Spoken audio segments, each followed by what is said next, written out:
Ruth stands in the doorway of what used to be her daughter's nursery, her hand trembling as she reaches for a small music box on the shelf. She winds it slowly, and as the delicate melody fills the empty room, tears stream down her face. But then something unexpected happens. She smiles, a genuine, peaceful smile that seems impossible for someone standing in a room that holds so much grief. She clutches the music box to her chest and whispers words that would change everything she thought she knew about faith.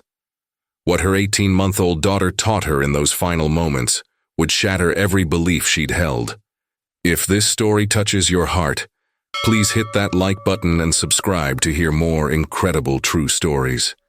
And tell me in the comments, where in the world are you watching from? 5 years ago, Ruth Holloway believed she understood faith. She attended church every Sunday with her husband Marcus, prayed before meals, volunteered at community events. Faith was comfortable, something that fit neatly into her well-organized life. But everything she thought she knew was about to be tested in the most devastating way possible. Ruth and Marcus had tried for 7 years to have a child. 7 years of negative tests, failed treatments, and prayers that seemed to echo into emptiness. They'd almost given up when Ruth discovered she was pregnant. 9 months later, Amelia came into the world with dark hair and eyes that seemed to hold ancient wisdom. Ruth's miracle had finally arrived. Amelia was everything Ruth had dreamed of, a happy baby who giggled at everything, who loved to be held, who would stare at the ceiling fan for hours. By her first birthday, she was babbling constantly, trying to pull herself up on furniture, reaching for everything. Ruth documented every moment, every milestone, every precious second. But around 14 months, something changed. Amelia stopped trying to walk. She became quieter. She lost interest in toys that used to captivate her. A mother's intuition told Ruth something was wrong. Dr. Elena Pemberton's office was cold that Tuesday afternoon. Ruth would never forget the sterile smell, the humming fluorescent lights, the expression on the doctor's face as she reviewed test results. Marcus held Ruth's hand so tightly it hurt. The words came from underwater, distorted and impossible to comprehend. Rare degenerative neurological condition, no cure. Progressive deterioration, 6 to 12 months. Ruth didn't cry in the office. She sat frozen, staring at cartoon characters painted on the wall, wondering how the world could contain such cheerful colors when it had just ended. All she could think was that God had given her 7 years of longing, only to deliver a miracle that would be ripped away before Amelia's 2nd birthday. The faith that had sustained her through infertility simply vanished. She stopped going to church. When Pastor Vincent Caldwell called, Ruth made excuses. She couldn't sing about God's goodness when he was taking her daughter away. The next months were a blur of doctor's appointments, second opinions, experimental treatments that offered no hope. Marcus tried to hold their marriage together, but grief was driving them apart. He wanted to make the most of their remaining time with Amelia. Ruth wanted to fight, to search for impossible cures, to rage against the dying of the light. 3 months after the diagnosis, at 3 in the morning, Ruth heard music coming from the nursery, the gentle melody of Amelia's music box. Ruth's heart raced as she rushed down the hall. But what she found changed everything. Amelia was awake in her crib, and despite the late hour, despite the disease ravaging her tiny body, she was smiling. Her little hand reached toward the music box on the shelf. The ballerina inside spun slowly, casting dancing shadows, and Amelia was mesmerized, completely captivated by this simple moment of beauty. Ruth stood frozen. Amelia couldn't walk anymore. She could barely hold her bottle. She was losing abilities every week, but in that moment, at 3 in the morning, she was purely, completely happy. She wasn't mourning what she'd lost or fearing what was coming. She was just present, just joyful, just alive.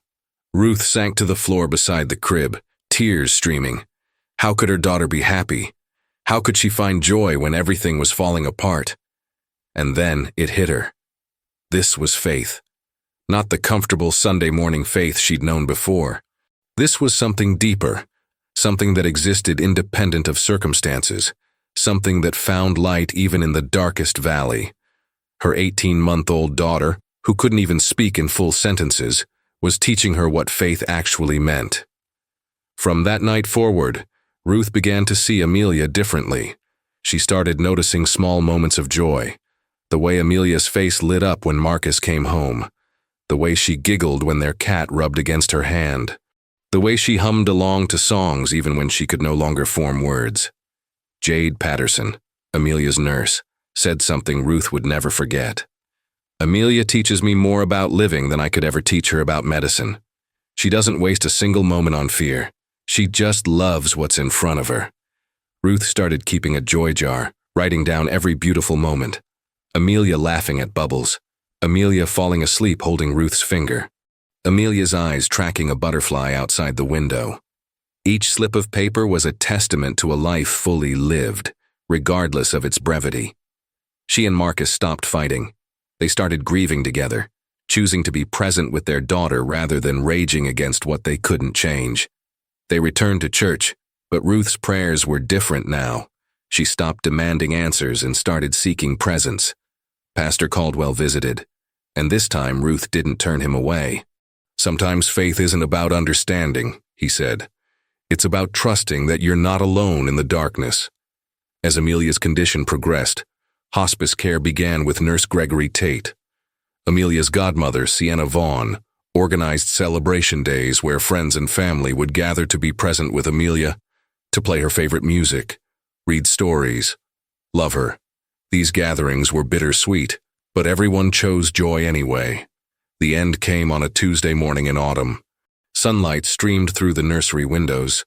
Ruth held Amelia in her arms, Marcus beside them, and sang the lullaby she'd sung every night. Amelia's breathing grew slower, more peaceful, until finally, she simply stopped. She slipped away as gently as a sigh, surrounded by love, wrapped in peace. Ruth felt something break inside her chest, but it wasn't her faith. It was her old understanding of what faith meant.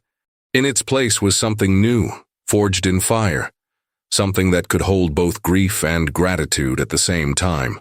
The first year after Amelia's death was the hardest of Ruth's life, but on the difficult days, she would open her joy jar and read the notes. She'd wind Amelia's music box and remember the lesson her daughter had taught her, that faith isn't about circumstances changing.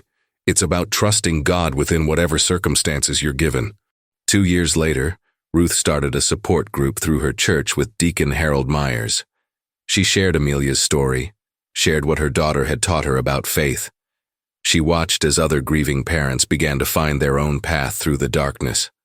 Now, 5 years later, Ruth stands in that nursery again, the music box in her hands.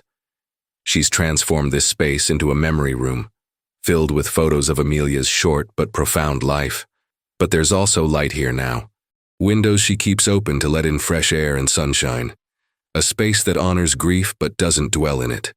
"I still cry," Ruth says. "I still miss her every single day." But Amelia's life, though brief, had immeasurable purpose. She preached the most powerful sermon I've ever heard about trust, about presence, about finding joy even in the valley of death.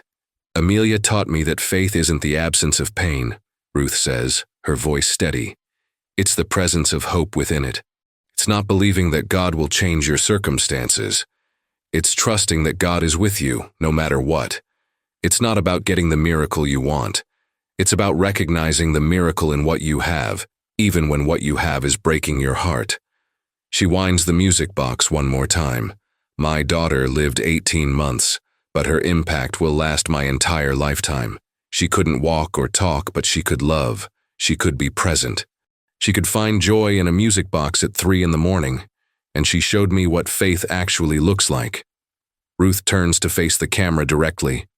"I don't have all the answers about why God allows suffering, but I know this. Faith isn't about understanding. It's about trusting. It's about being present in the moment you're given, even when that moment is hard."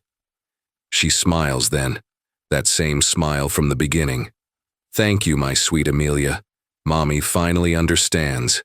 If this story moved you, please leave a comment below sharing your own experience. How is your faith? I'd love to read your story.